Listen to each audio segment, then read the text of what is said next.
folks. Welcome to Economic Observations. My name is Chris. Today is the 8th of October, and thank you so much for watching. This video is sponsored by the Tanzania School Foundation, a nonprofit near and dear to my heart. I am sorry I am so inconsistent with posting videos. My life is just hectic, busy, and I just sometimes at 10 o'clock at night just want to crash and burn. Let's get started. 194,000 disappointing jobs created in the month of September. Only 235,000 jobs were created in August. Another disappointment. While unemployment fell to only 326,000 yesterday. I don't know how the unemployment rate can remain at 4.8% when there were more jobs lost than more jobs created. Can someone explain that to me? Anyway, it's disappointing. Not sure how the Fed's going to taper, but everything is booming, folks.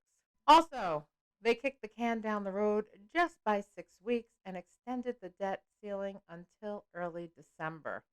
Now, I knew something was going to give, but let's face it, it's just a temporary fix, and we're going to be dealing with this all over again in just 6 short weeks. On another side, I was walking through Boston yesterday morning, and the line at St. Anthony's Shrine Food Pantry was 4 blocks long.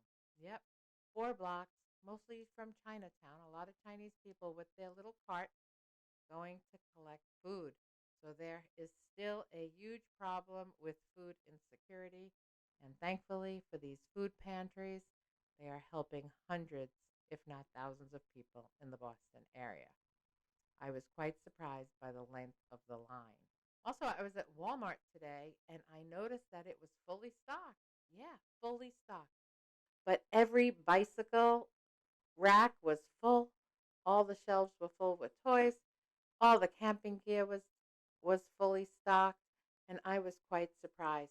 Let me know what it's like by your Walmart, but I just went in there for a few things today, and I took a walk around the store, and what was barren just 4 weeks ago, to my surprise, was fully stocked.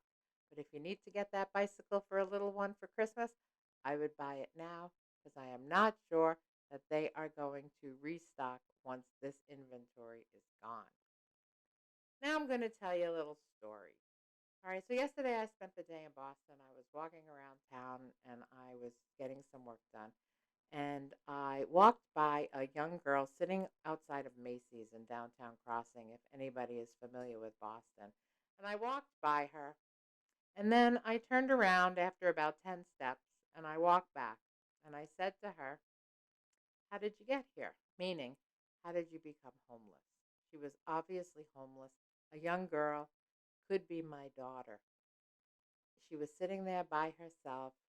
She looked very fragile. So she told me that she came for 1 week in February and she never went back home. Home was Reno, Nevada. She went on to tell me that her mother died last month and her car was impounded, towed away, and she was living in her car for the past 7 or 8 months. She wanted to know where her car was. I asked her if she had a phone. She said she didn't, so I told her I would help locate her car, and I got the information on her car. It had Nevada plates. It was a Honda CRV, and it was towed from South Boston somewhere. So I did some legwork, and I found her car. And apparently it has four slashed tires, and it is not in roadworthy condition. She told me her fiance left her and she was just on the street. And to boot, it was her 29th birthday. Her name was Melissa. A couple hours later, I met Melissa again, and I asked her if she had any family. I told her that she really needed to clean her act up, and she said she had a father in Reno, Nevada, and a couple of half brothers. And I asked her if she wanted to call her dad, because I said, you really need help, and you really need to get your life back on track, and you really need to ditch Scott. Because if this is the kind of fiance that you want, living on the streets, well, he's no fiance for you. I said, you deserve better than that. I also learned that she had a 4-year-old son who was with his father. Anyway, she didn't want to talk to her father, but she gave me the approval to call him for her. So I had a lovely chat with Gerald in Reno, Nevada. And I told him about his daughter. And he told me a little bit more about her. And yes, it was true. Her mother died last month, and it was her 29th birthday. Gerald isn't in a position to help his daughter. Gerald is 80 years old. It's actually her grandfather, but he adopted her when she was born. And Gerald is on a fixed income and can't no longer help her. He seemed a little angry. He said he was getting parking tickets in the mail and towing bills and all sorts of things on a car that was registered in his name. And he wanted me to give her a message that the car is now in her name and she is responsible for it. And I guess she knew that. I asked her if she was on drugs and she told me no. Her grandfather or her father told me that she had a drinking problem. So I questioned her on her drinking problem, and she told me she cleaned up her act and she wasn't drinking, but she definitely looked like she was on something. I told her where her car was, and I gave her the address of a women's house that can help her. They'll feed you, they'll clothe you, and they'll give you a place to stay for a little while. And then hopefully you can get back to Reno, Nevada. I told her that her father loved her, even though he didn't tell me that.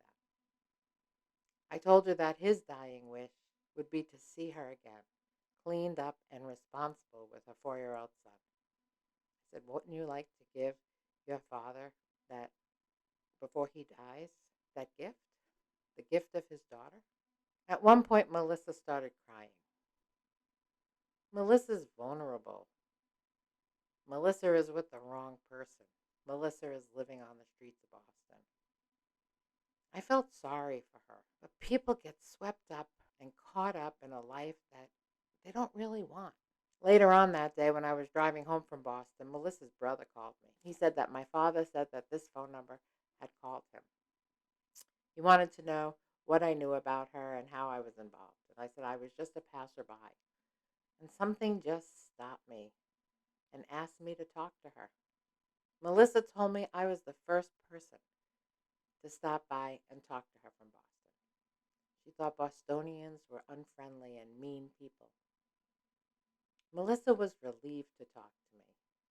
Of course, Scott wasn't around that day. It was her 29th birthday. And if I can leave an impression on her and help her in the way that she really needs, because I really feel like I touched her heart. I felt like I was that mother figure that she really needed. I don't know if I did any good with Melissa. I'll probably never see her again.